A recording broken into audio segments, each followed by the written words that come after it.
Good morning students. आई hope सो अब तक को जो मैं आपको पढ़ाया है वो आपको सब समझ में आया होगा अच्छे से।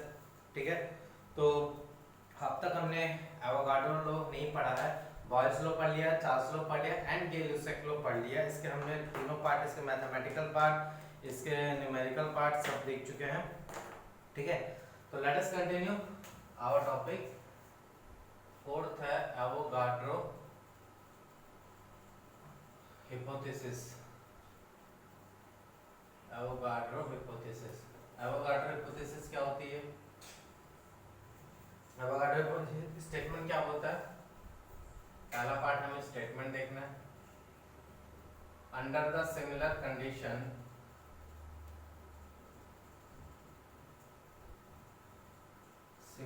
Condition of pressure and temperature, under the similar condition of pressure and temperature, equal volume of all gases, equal volume of all gases, equal volume of all gases, equal volume of all gases contain equal number of moles, contain equal number of moles, contain equal number of moles under the similar condition of pressure and temperature, equal volume of all gas contain equal number of moles। ये इसका statement था। इसका mathematical form की अगर मैं बात करूं, mathematical form क्या होगा? v directly proportional to n, तो मतलब v इज इक्वल टू क्या होगा? kn होगा। अंडर द p और प्रेशर और टेम्परेचर मेरे क्या रहेंगे यहाँ पे? कांस्टेंट रहेंगे। तो अगर मैं again PV equal to nRT से कंपैरिजन करूं, जो मेरा आइडियल गैस इक्वेशन होता है, तो मेरा ये होगा volume is directly nR by p, sorry nR, sorry RT by p into n। ठीक है, इज दैट क्लियर? इसका मतलब यहाँ पे जो रेशियो, जो स्लोप होगा वो टेम्परेचर और प्रेशर का रेशियो जनरेट करता है। क्या करता है? टेम्परेचर और प्रेशर का रेशियो जनरेट करता है। वो आपको देखने से भी समझ में आ रहा होगा। ठीक है, ठीक है।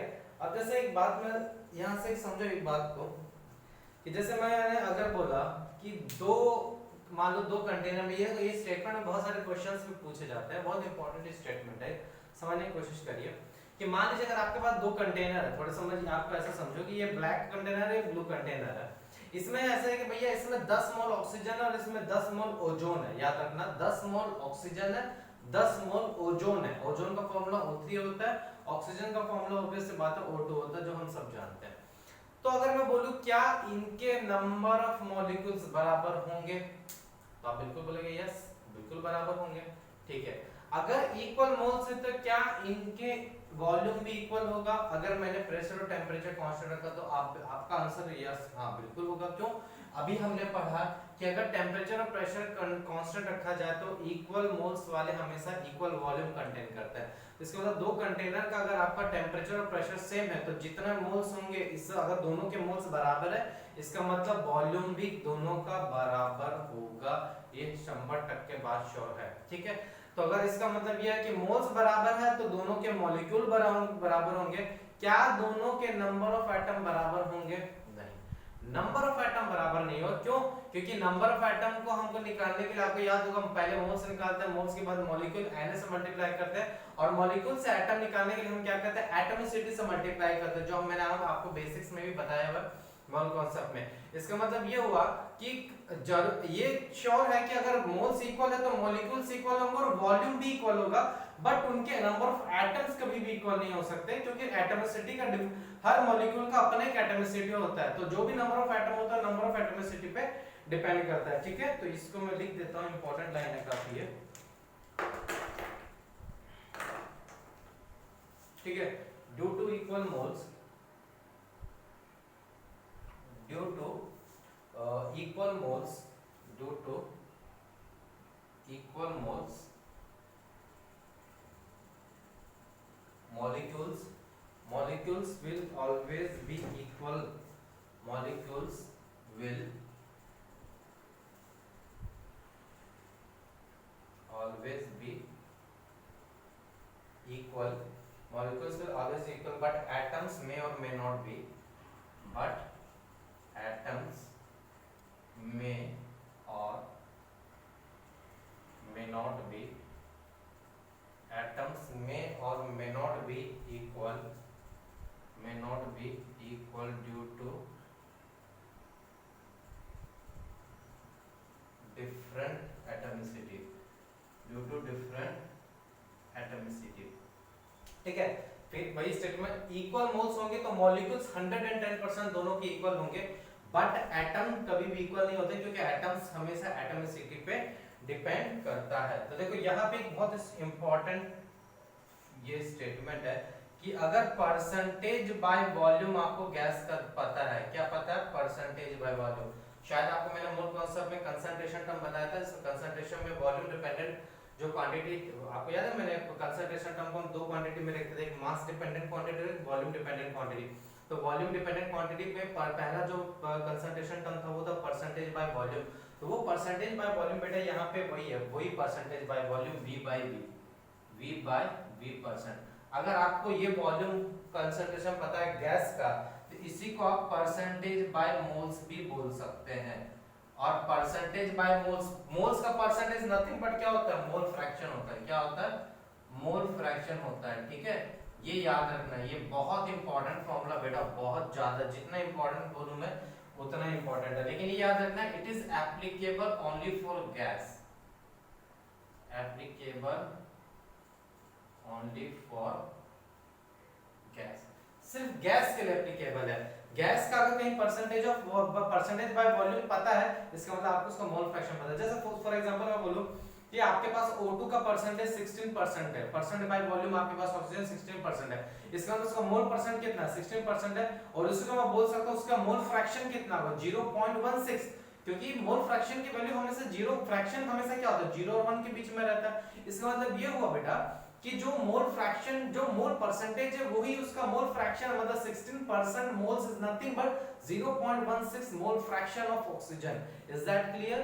तो ये चीजें आप बहुत ज्यादा ध्यान में रखिएगा, बहुत बहुत इंपॉर्टेंट लाइन है ये, इसको याद रखिएगा। ठीक है, सो क्वेश्चन आपसे देखो कैसे हो सकता है, इसमें क्वेश्चन कैसे बन सकता है, क्वेश्चन की अगर पॉसिबिलिटी देखूं मैं, ठीक है, क्वेश्चन की पॉसिबिलिटी, जैसे सपोज करो एक दो कंटेनर है आपके पास, ठीक है, पहला है 16 gram of O2, 16 gram of O2 और 40 ग्राम ऑफ SO3, ठीक है, 16 ग्राम ऑफ O2 है, 14 ग्राम ऑफ SO3 है।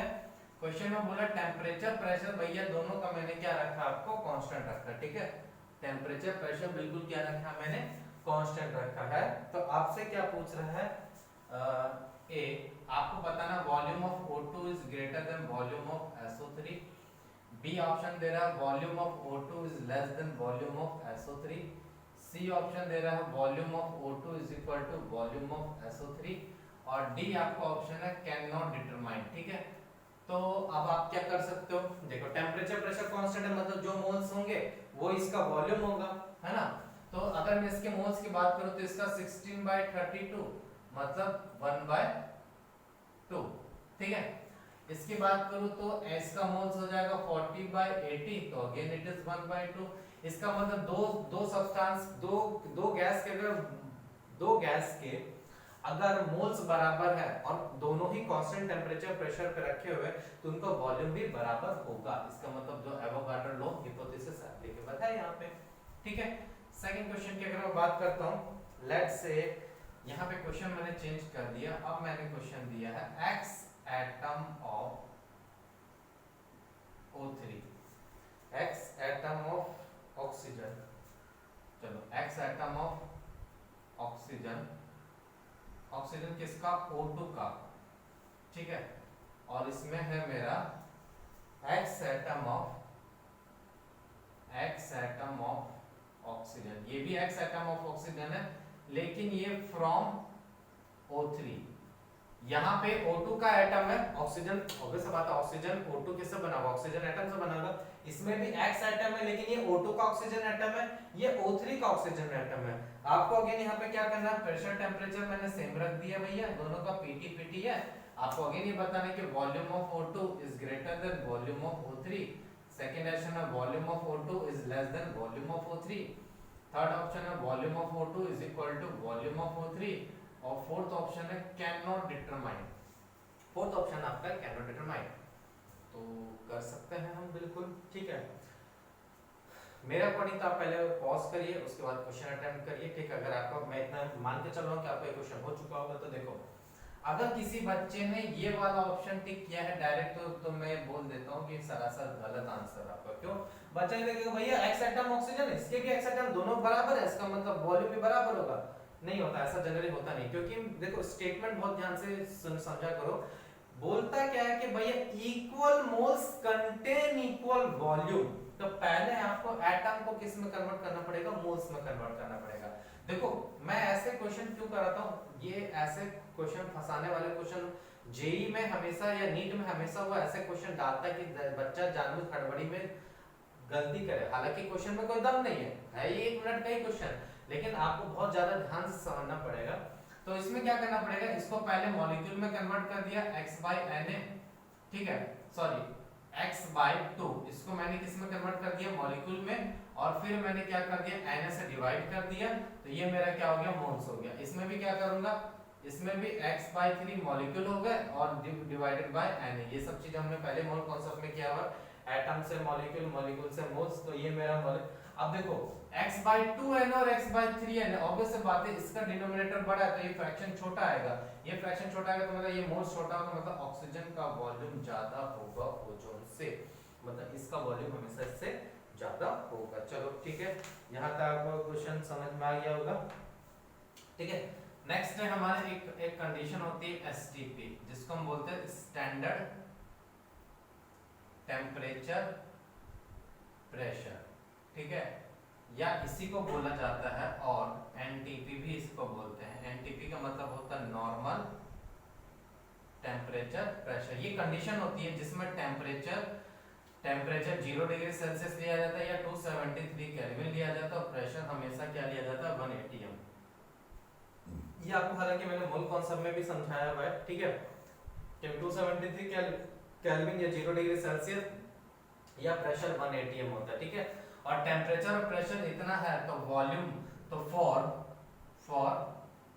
1 मोल ऑफ गैस वॉल्यूम जो होगा वो हो जाता है 22.4 लीटर या 22,400 ml, ठीक है। ये वॉल्यूम हमने पढ़ा भी है मोल कॉन्सेप्ट में कि एसटीपी कंडीशन पे वॉल्यूम ऑफ द गैस हमेशा, क्योंकि आप वॉल्यूम हमेशा गैस का निकाल सकते हो, लिक्विड वगैरह का वॉल्यूम, ये जो कंडीशन होती है ना एसटीपी एनटीपी, ये कंडीशन ही गैस के लिए होती है। ये ऐसा मत सोचना कि कोई कंटेनर में लिक्विड और उस पे ये कंडीशन अप्लाई कर रहा हो, नहीं। ये जो कंडीशन है standard temperature pressure, normal temperature pressure, वो कंडीशन है कि वो कंडीशन अगर टेम्परेचर आपने 273 केल्विन रखा, प्रेशर 1 atm रखा, तो वो एक स्टैंडर्ड कंडीशन माना गया। क्या माना गया? स्टैंडर्ड कंडीशन, ठीक है।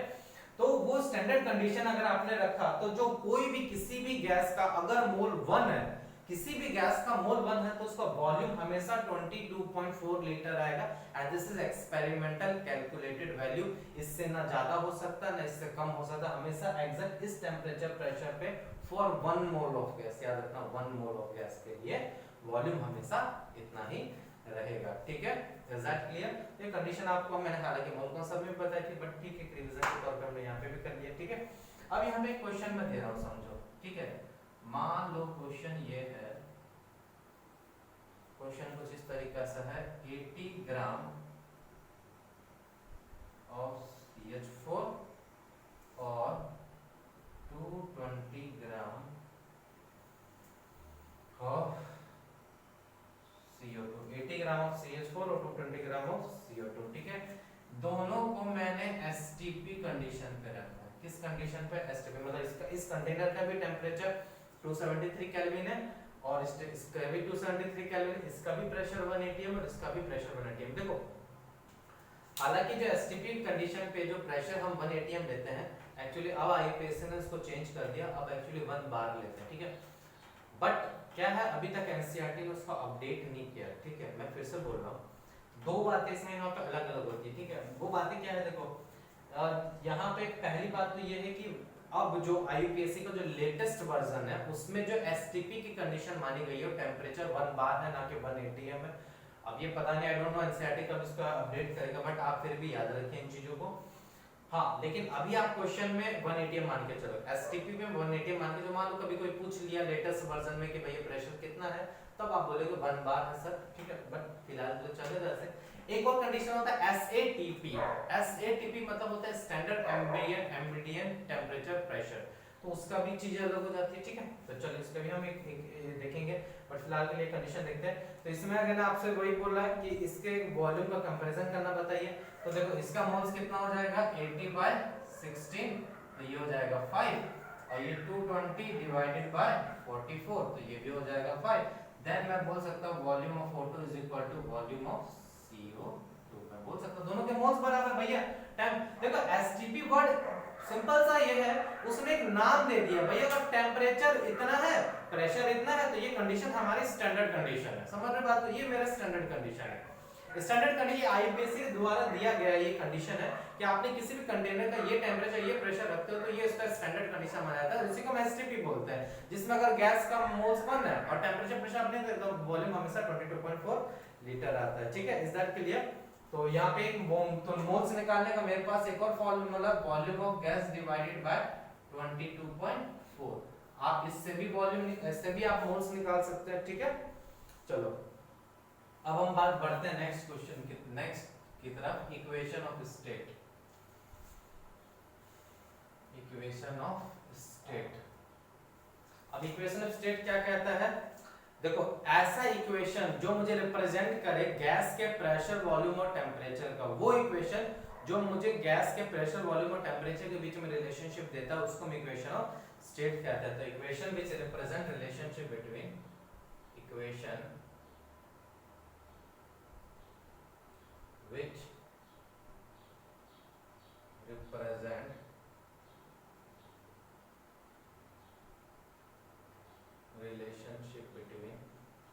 which represent relationship between PV and T for a PV and T for a given amount of gas, for a given amount of gas is known as equation of state, is known as equation of state, ठीक है। इसका मतलब होगा PV by T क्या रहता है, इसमें constant रहता है, PV by T क्या रहता है मेरा, कांस्टेंट रहता है, ठीक है। या इसको हम बोल सकते हैं PV by T is equal to NR, मतलब N और R दोनों कांस्टेंट है, ठीक है।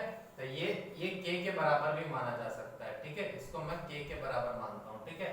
तो अगर आपने सिर्फ moles of the gas constant रखे हैं और आप प्रेशर, वॉल्यूम और टेम्परेचर को वेरी करा रहे हो एक ही कंटेनर, सपोज करो आपने एक ही कंटेनर लिया, इसमें सिर्फ आपने अमाउंट ऑफ गैस कांस्टेंट रखा, आप इसका प्रेशर भी वेरी करवा रहे हो, टेम्परेचर भी वेरी करा रहे हो और वॉल्यूम भी वेरी करा रहे हो, तो आपको क्या मिलेगा, आपको ये मिलेगा प्रोडक्ट ऑफ पीवी को डिवाइड करोगे टेम्परेचर से तो वो हमेशा कांस्टेंट वैल्यू देता है, और यही इक्वेशन ऑफ स्टेट कहता है, ठीक है।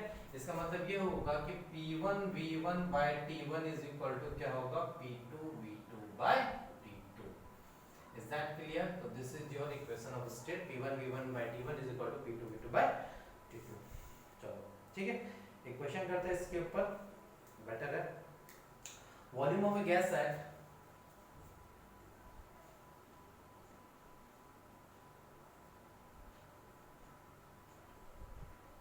volume of a gas at 127 degrees Celsius and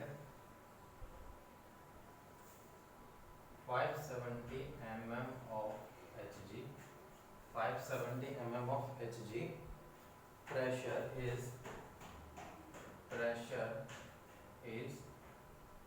20 liter, is 20 liter, calculate volume of same amount of gas, calculate volume of same amount of gas, calculate volume of same amount of gas at 227 degree Celsius, at 227 degree Celsius temperature and 1140 torr pressure. ठीक है, ये तो again formula आपका क्या है, again P1 V1 by T1 equal to P2 V2 by T2, क्योंकि देखो यहाँ पे सिर्फ उसने प्रेशर वॉल्यूम और टेम्परेचर को वेरी करा रहा है, keeping the amount of gas constant, और दूसरा भी टेम्परेचर और प्रेशर है, तो वॉल्यूम सेकंड पूछा है। तो देखो मैंने हमेशा बोला प्रेशर आपको 180 एटीएम में रखना है, तो अगर आप यहाँ से समझदारी के काम करोगे तो 570 इनटू वॉल्यूम उसने कितना दिया हुआ 20 litre divided by temperature kelvin में रखो, तो दैट्स 121 टेम्परेचर 127 डिग्री सेल्सियस है, प्लस 273 मल्टी प्लस कर दोगे तो 400 divided by 400 is equal to P2 मेरा कितना है 1140, वॉल्यूम भी निकालना है, डिवाइडेड बाय टेम्परेचर मेरा 227, तो 227 को फिर से 273 से प्लस कर दें 500। ठीक है, अब मैंने बोला था कि टेम्परेचर तो आपको केल्विन में रखना, वो रखा, प्रेशर का आपको 180 हमेशा 180 ने एटीएम में रखना। तो आप गौर से देखो 570 mm ऑफ Hg, और देखो प्रेशर जो है वो mm ऑफ Hg और टॉर में दिया हुआ है, और दोनों ऑलमोस्ट सेम यूनिट है। क्यों? क्योंकि 1 atm बराबर 760 mm ऑफ Hg भी होता है, 1 atm बराबर 760 टॉर भी होता है, तो दोनों का आप 760 से डिवाइड कर दो, 760 क्या हो जाएगा, कैंसिल हो जाएगा, तो सेम यूनिट है, तो इसको चेंज करने की कोई जरूरत नहीं है। तो अगर आप यहाँ से देखोगे तो ये कितना टाइम चला जाएगा, 2 टाइम चला जाएगा, हाँ 0 और 0, तो यहाँ से कितना आ जाएगा 10 इज इक्वल टू 4V, तो V बराबर कितना हो जाएगा 2.5 लीटर। ठीक है, तो इस टाइप के आपके मोस्ट प्रोबेबली क्वेश्चन बनते हैं। डोंट वरी, अगर आपको ऐसा लग रहा है ये बेसिक लेवल है, कल से हमारा एडवांस लेवल अच्छे लेवल के क्वेश्चंस भी होंगे हमारे, ठीक है, तब बहुत अच्छे लेवल के क्वेश्चंस भी करेंगे। तो आज हमारा तो ये बेसिकली थ्योरी के साथ बेसिक जो मतलब मेंस लेवल तक के न्यूमेरिकल है वो मैं आपको कवर कर दे रहा हूँ।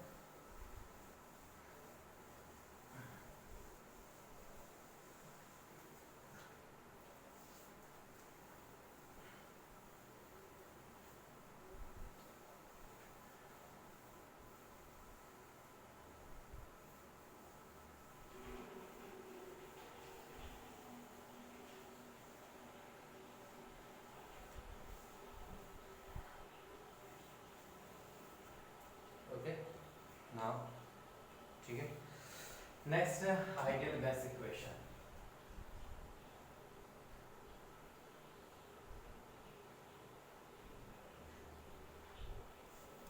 देखो आइडियल गैस इक्वेशन कैसे आया, बॉयल्स लॉ के अकॉर्डिंग की अगर मैं बात करूं, बॉयल्स लॉ क्या करता है, V is inversely proportional to P keeping N और T कांस्टेंट। ठीक है, ये इक्वेशन 1 है। चार्ल्स लॉ क्या कहता है, चार्ल्स लॉ कहता है V is directly proportional to temperature keeping pressure और अमाउंट ऑफ गैस कांस्टेंट। ठीक है, और मेरा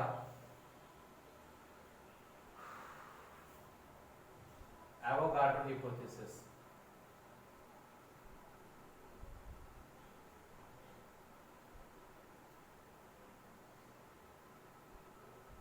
लॉ ये क्या कहता है, volume is directly proportional to N. ठीक है, कीपिंग प्रेशर और टेम्परेचर कांस्टेंट। ठीक है, अब इन तीनों को मैं कंबाइन कर रहा हूं, तो V डायरेक्टली प्रोपोर्शनल टू क्या हो जाएगा Pn बाय P, तो क्या हो जाएगा PV बराबर PV डायरेक्टली प्रोपोर्शनल टू क्या हो जाएगा NT, तो PV इज इक्वल टू क्या हो जाएगा nRT। ठीक है, अब ये कहानी समझो, this is ideal gas equation. क्या होता है आइडियल गैस इक्वेशन, जो गैस आइडियली जो गैस इस इक्वेशन को फॉलो करती है उसको हम आइडियल गैस कहते हैं, और इस इक्वेशन को हम बोलते हैं आइडियल गैस इक्वेशन। अब देखो सबने अपना लॉ दिया था पहले हर साइंटिस्ट ने, भैया मेरा मानना, मैंने इसको कांस्टेंट रखा था, volume directly proportional to n हो गया। मेरा ये मानना था भैया, बॉयल्स का ये मानना था, बॉयल्स ने बोला भैया मैं ऐसा मानता हूं कि अगर आपने टेम्परेचर कांस्टेंट रखा तो pressure volume inverse relation show करता है। चार्ल्स का मानना था भैया प्रेशर कांस्टेंट रखो, सॉरी बॉयल्स ने टेम्परेचर कांस्टेंट रखा था, चार्ल्स ने क्या रखा, भैया मैं प्रेशर कांस्टेंट रखा तो मुझे ये मिला। तो बाद में साइंटिस्ट ने क्या किया, इन तीनों लॉ को कंबाइन करके एक इक्वेशन बनाई जिसको हम आइडियल गैस इक्वेशन कहते हैं, ठीक है। और उन्होंने क्या ऑब्जर्व किया कि फॉर 1 मोल ऑफ गैस, ठीक है, for 1 mole n equal to 1, तो pv बराबर क्या होगा, nt, pv बराबर क्या होगा, RT, मतलब pv by t is equal to हमेशा क्या देता है, R देता है। इसका मतलब ये हुआ कि किसी भी दुनिया में कोई भी गैस हो, चाहे वो अमेरिका में हो, चाहे इंडिया में हो, चाहे नीदरलैंड में हो या स्कॉटलैंड में, कहीं पे कोई भी गैस होगा, प्रेशर वॉल्यूम और डिवाइडेड बाय टेम्परेचर जो रिलेशनशिप जो देता है, मतलब वो हमेशा कांस्टेंट देता है, तो that's nothing but universal gas constant. और ये यूनिवर्सल गैस कांस्टेंट दुनिया के किसी भी कोने में किसी भी गैस के ऊपर एप्लीकेबल हो सकता है। तो ये था ओवरऑल कॉन्सेप्ट, ठीक है। तो अब साइंटिस्ट ने क्या किया, अब देखो प्रेशर के बहुत सारे यूनिट्स हैं, वॉल्यूम के भी बहुत सारे यूनिट्स हैं, टेम्परेचर के भी बहुत सारे, तो टेम्परेचर को उन्होंने सिर्फ केल्विन में रखा, वॉल्यूम को प्रेशर और वॉल्यूम का यूनिट चेंज कर करके आर की बहुत सारी वैल्यू निकाली उन्होंने, ठीक है। हालांकि बहुत सारी नहीं, हमें तो कुछ 4 5 6 7 वैल्यू ही याद रखनी है, उसमें से भी सिर्फ 2 वैल्यू ही आपको पूरे गैस स्टेट में काम आने वाली है। आपको बस तरीका पता होना चाहिए कि आर की वैल्यू कैलकुलेट कैसे हो, क्योंकि आर क्या रिप्रेजेंट करती है, it is the product of pressure volume divided by temperature, it is the product of pressure volume divided by temperature, ये रिप्रेजेंट करता है। इसका मीनिंग क्या होता है वो भी मैं आपको बताऊंगा, ठीक है। तो this is the ideal gas equation for 1 mole. For n मोल हम इसको क्या लिखेंगे, फॉर n मोल हम लिखेंगे pv is equal to nRT for n mole of ideal gas, ठीक है। This is definition for 1 mole of gas, for 1 mole of gas, for 1 mole of gas, value of PV by T, value of PV by T, PV by T at different conditions, at different condition, at different condition, at different condition, ठीक है,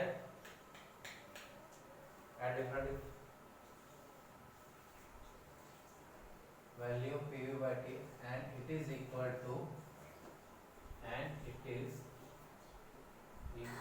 to R, which is known as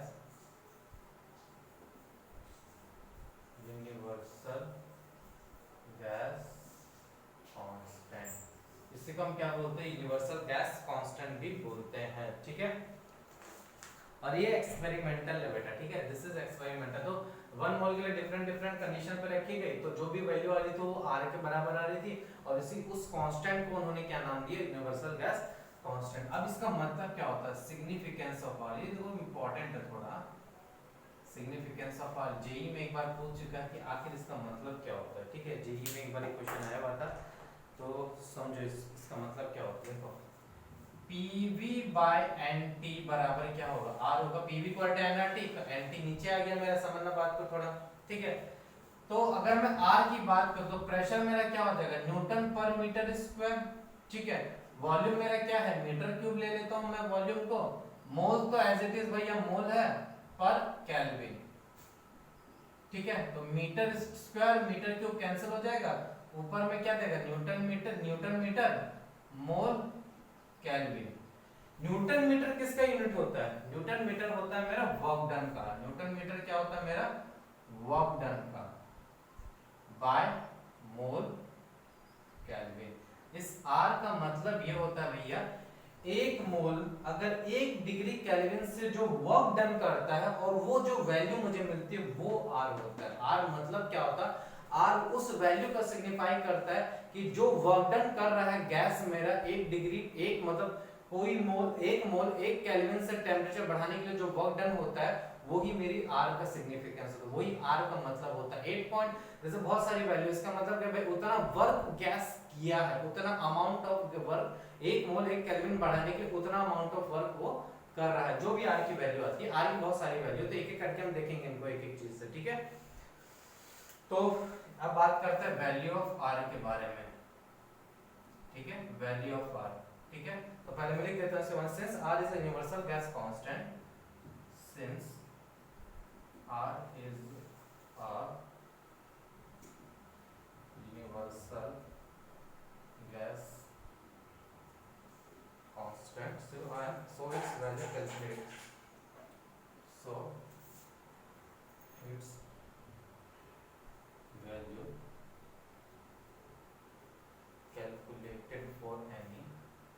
calculated for any condition of pressure,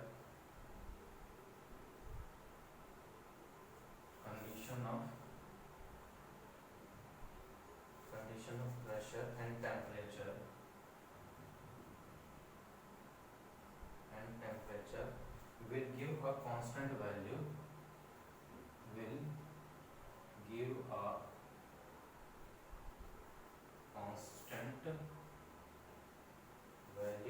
a constant value, but for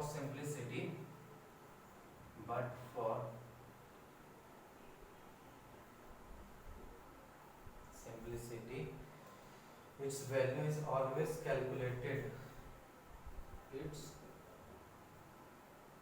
value is always calculated at STP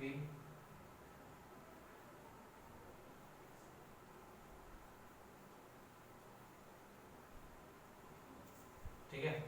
Since R is a universal constant, so its value calculated for any condition of pressure and temperature will give a constant value. समझ गया? या तो आप सारे किसी भी condition pressure temperature pressure पे आप इस कंडीशन किसी भी कंडीशन ऑफ टेम्परेचर प्रेशर पे आप ये वैल्यू निकाले वो हमेशा कांस्टेंट रहेगा, ठीक है। तो सिंपलिसिटी के लिए, हालांकि हमारे सिलेबस में इतना डेप्थ नहीं है, ठीक है, गैसियस स्टेट एक अपने आप में बहुत वास्ट सिलेबस है, बहुत अपने आप में बड़ा फील्ड है ये बेटा, और आज भी रिसर्च चल रहा है इनके ऊपर, ठीक है। आज भी ओपन फील्ड है, अभी तक जो ओपन मतलब जो एक्सपेरिमेंट होते जा रहा है, जो अपडेट होते जा रहा है, तो इस फील्ड में और इस चैप्टर में हालांकि अपडेटेड किया गया, अभी तक तो और भी एक्सपेरिमेंट हो चुका है और अभी भी चल ही रहे एक्सपेरिमेंट, ऐसा नहीं कि एक एक्सपेरिमेंट कंप्लीट हो चुका है, ये बहुत बड़ा फील्ड है, ठीक है। जिसके बाद आपको जो देखो पूरा स्टेट्स ऑफ मैटर 3 पार्ट में होता है, पहला होता है loss, gas laws, second part होता है मेरा kinetic theory of gases, third part होता है रियल गैस, वो अपने आप में बड़ा चैलेंज है, वो फील्ड ही एक पूरा फील्ड है, इवन दो पोस्ट ग्रेजुएशन में ये पूरा स्ट्रीम आ जाता है, ठीक है। तो ये छोटा टॉपिक नहीं है, बहुत बहुत मतलब आप डेप्थ में जा सकते हो, हालांकि हमें उतना ही पढ़ना जितना हमें एंट्रेंस देना है, क्योंकि हमें पीएचडी नहीं करनी इन चीजों के ऊपर, ठीक है। तो सिंपलिसिटी के लिए इसकी वैल्यू हम हमेशा एसटीपी कंडीशन पे निकालते हैं फॉर 1 मोल ऑफ गैस, ठीक है।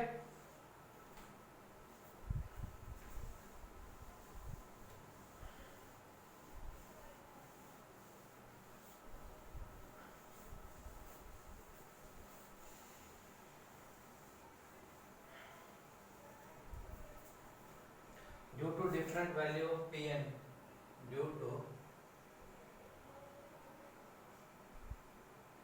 different value of P, V and T, due to different value of P and V,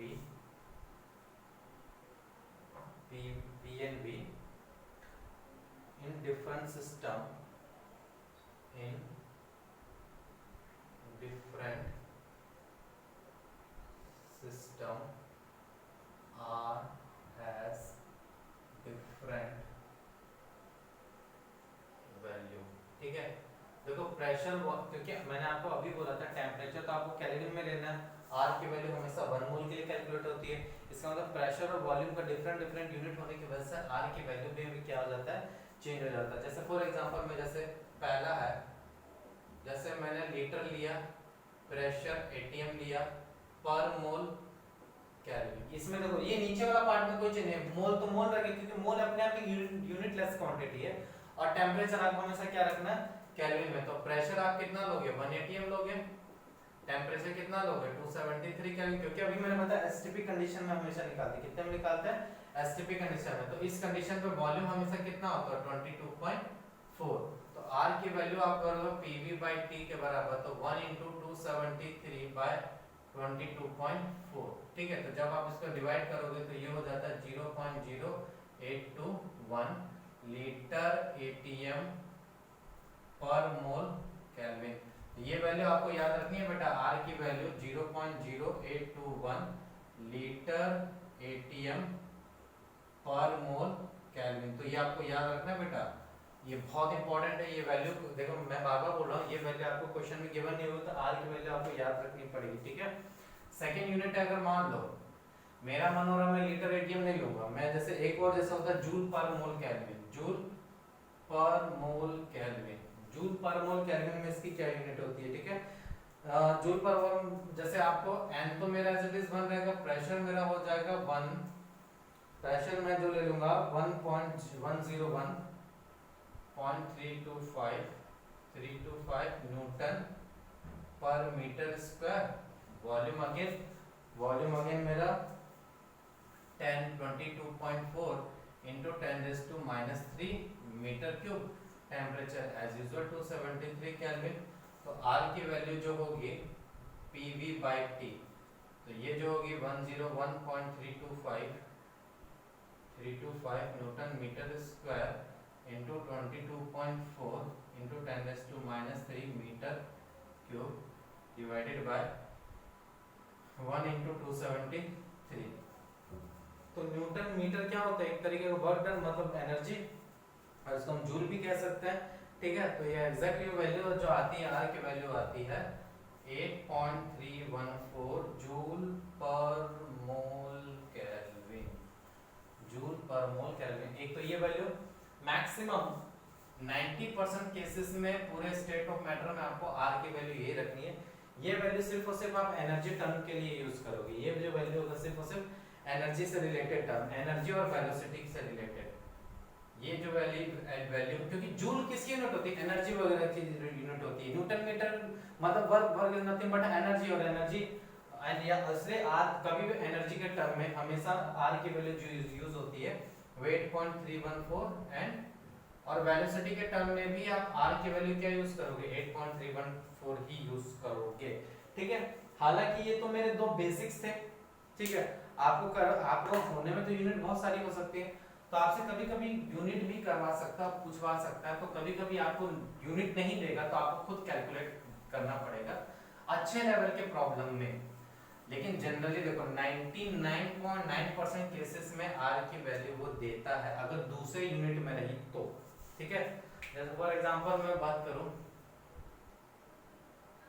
calculate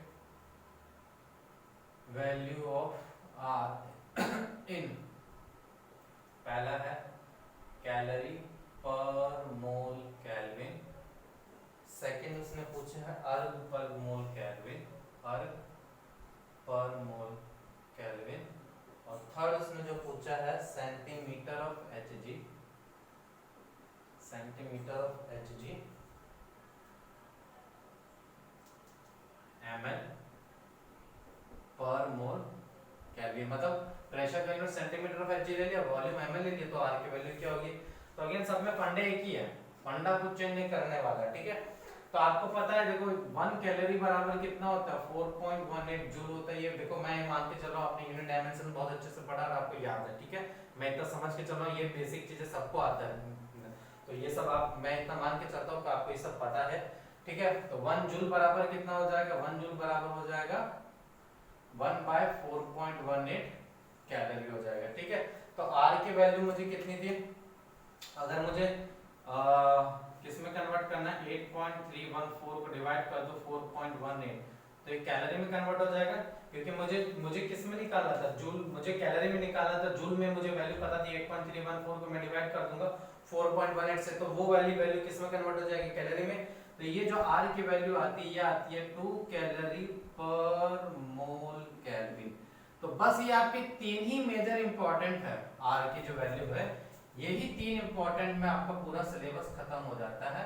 तो ये तीन आर की वैल्यू आपको याद रखनी। लीटर एटीएम में हमेशा होता है 0.0821, मेरे साथ बोलो, 0 आर की वैल्यू 3 होती है, रिपीट करना मेरे साथ। फर्स्ट वैल्यू होती है 0.0821 लीटर एटीएम पर मोल केल्विन, सेकंड वैल्यू होती है 8.314 जूल पर मोल kelvin, and third value is 2 calorie पर मोल केल्विन, ठीक है। आप यहां से डायरेक्टली आप कर सकते हैं। देखो सेकंड वाला है अर्ग में आपको पता है कि 1 जूल बराबर कितना होता है, 1 जूल बराबर होता है 10 का पावर 7 अर्ग, ठीक है। इसका मतलब R का वैल्यू कितना हो जाएगा 8.314 है, उसको अगर मैं 10 का पावर 7 से कर दूं तो ये क्या हो जाएगा अर्ग पर मोल केल्विन, अर्ग पर मोल केल्विन, तो ये हो जाएगा ऐसे, ठीक है। चलो नेक्स्ट है सेंटीमीटर ऑफ Hg और ml, तो अगेन ये भी इजी है, ऐसा नहीं कि बहुत ज्यादा हार्ड है। R प्रेशर कितना लोगे 76 सेंटीमीटर ऑफ Hg, ठीक है, इनटू PV बाय T, ठीक है, मोल तो 1 हो जाएगा। वॉल्यूम कितना लोगे 22.4 इनटू 10 का पावर 3, तो लीटर में था उसको ml में कर दिया मैंने, ml में sorry 10 to power 3 10 to power 3 ml, हाँ बराबर लीटर में, हाँ बराबर, ठीक है। टेंपरेचर कितना हो जाएगा 273 केल्विन, तो ये जो वैल्यू आती है ये अप्रोक्सीमेटली आती है 6.3, अच्छा ठीक है 6.3 10 का power 3 centimetre of Hg ml पर मोल केल्विन, पर मोल केल्विन, ठीक है। Is that clear to everyone? I hope so, यहाँ तक आपको सारी चीजें समझ में आ गई। तो ये था हमारा ओवरऑल आर का कॉन्सेप्ट, ठीक है। तो कुछ क्वेश्चंस करते हैं आपको बेटर अंडरस्टैंडिंग के लिए, आपको समझ में आए ताकि चीजें,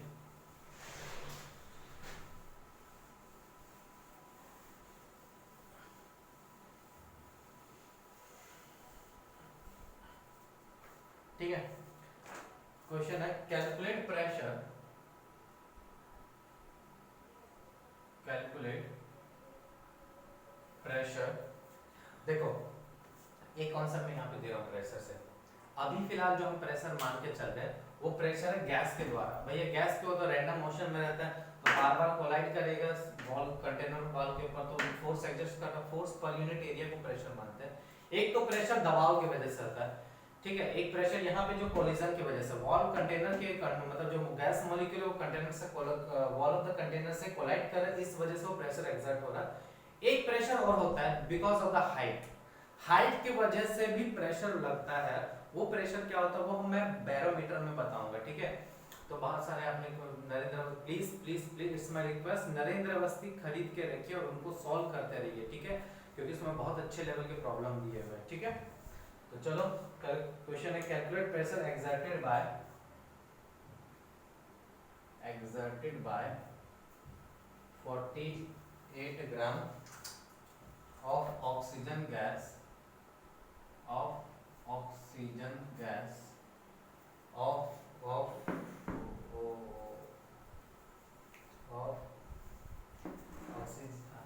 oxygen gas in a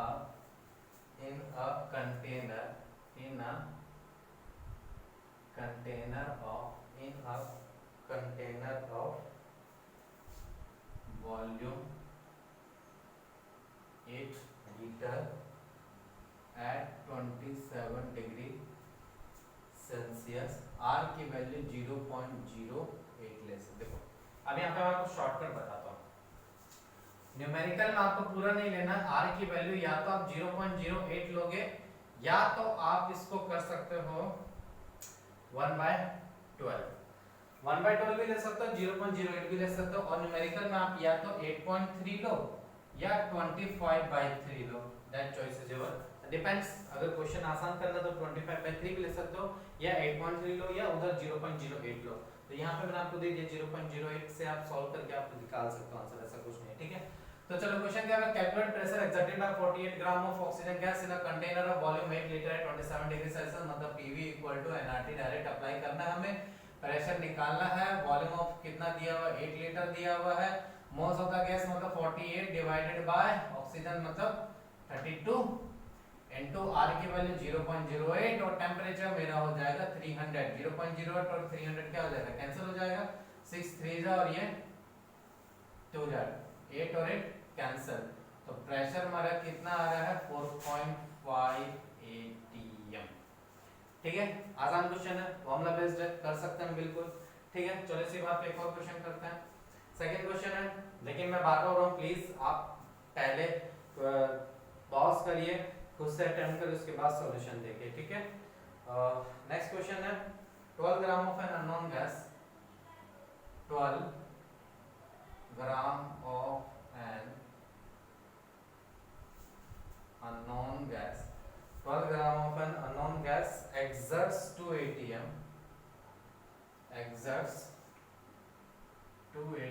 pressure, 2 atm pressure in a container of volume, in a container of volume, in a container of volume 5 decimeter cube at 227 degree Celsius.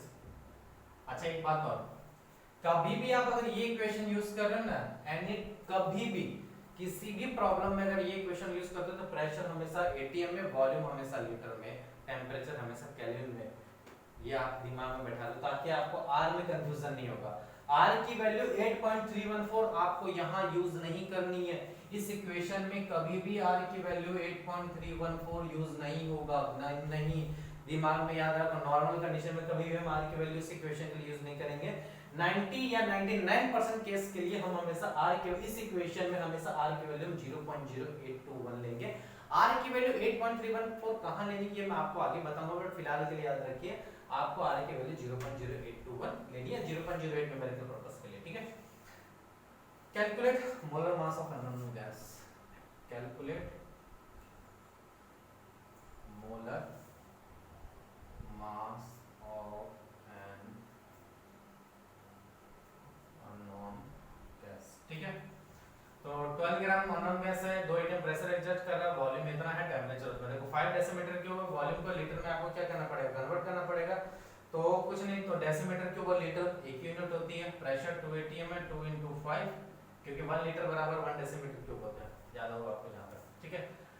Molar mass कितना पता नहीं, 12/m मान लेता हूँ। आर की value 0.08 लेंगे क्योंकि litre ATM मोल kelvin, तो 227 plus 273 that's something but 500।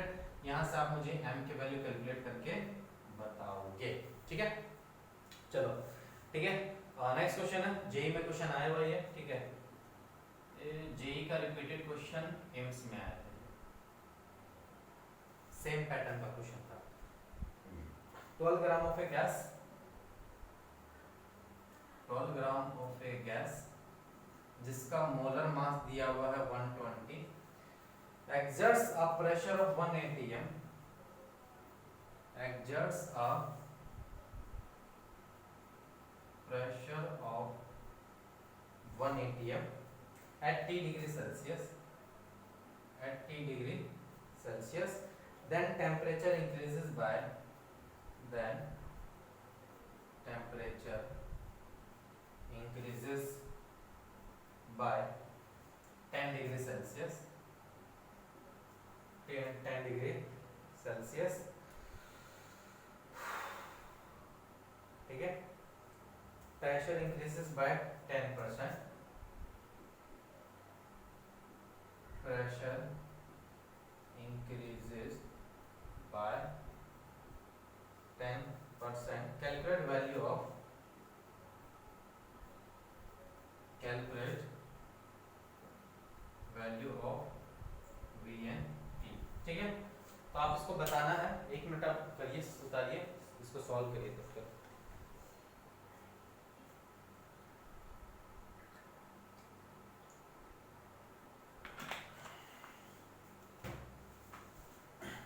Okay चलो, तो देखो इनिशियली देखो उसने कांस्टेंट क्या रखा, उसने कांस्टेंट रखा अमाउंट ऑफ गैस, ठीक है। तो और टेम्परेचर भी कांस्टेंट रखा जहां तक मुझे पता है। तो PV = nRT इक्वेशन तो लगेगा, ठीक है। इनिशियली प्रेशर 1 atm था, तब वॉल्यूम V था, ठीक है। हमारा 12/120 मतलब 0.1 मोल था, R की वैल्यू R रहेगी, टेम्परेचर मेरा T रहेगा, ये इक्वेशन 1 था, ठीक है। सेकंड इक्वेशन उसने क्या बोला, then temperature increases by 10 degree Celsius. तो मोल तो उसने कोई छेड़छाड़ नहीं किया ना भैया, टेम्परेचर मतलब यहाँ पे टेम्परेचर मैंने एज यूजुअल बोला केल्विन में रखना है, डिग्री सेल्सियस वो हमेशा लास्ट में आप कन्वर्ट करोगे, ठीक है।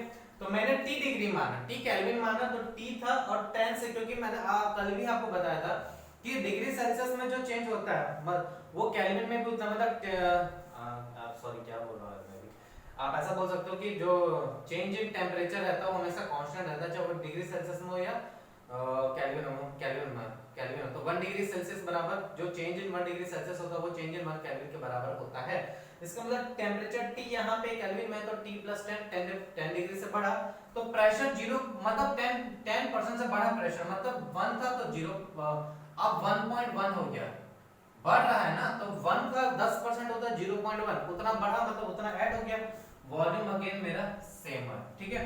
अब यहां से काम कर सकते हो आप, इन दोनों को इक्वेशन को क्या करो आप डिवाइड करो, इन दोनों इक्वेशन को आप डिवाइड करो, b कैंसिल हो जाएगा, यहां से t आएगा, t is nothing but t जो वैल्यू आएगी उसको t स्मॉल t + 273 कर सकते हो, वो आपका आंसर हो जाएगा, ठीक है। आपको हालांकि डिग्री सेल्सियस में आंसर देना, ठीक है। और फिर जो इक्वेशन आएगी उसको वॉल्यूम में पुट करके आप आंसर निकाल सकते हैं। चलो ठीक है।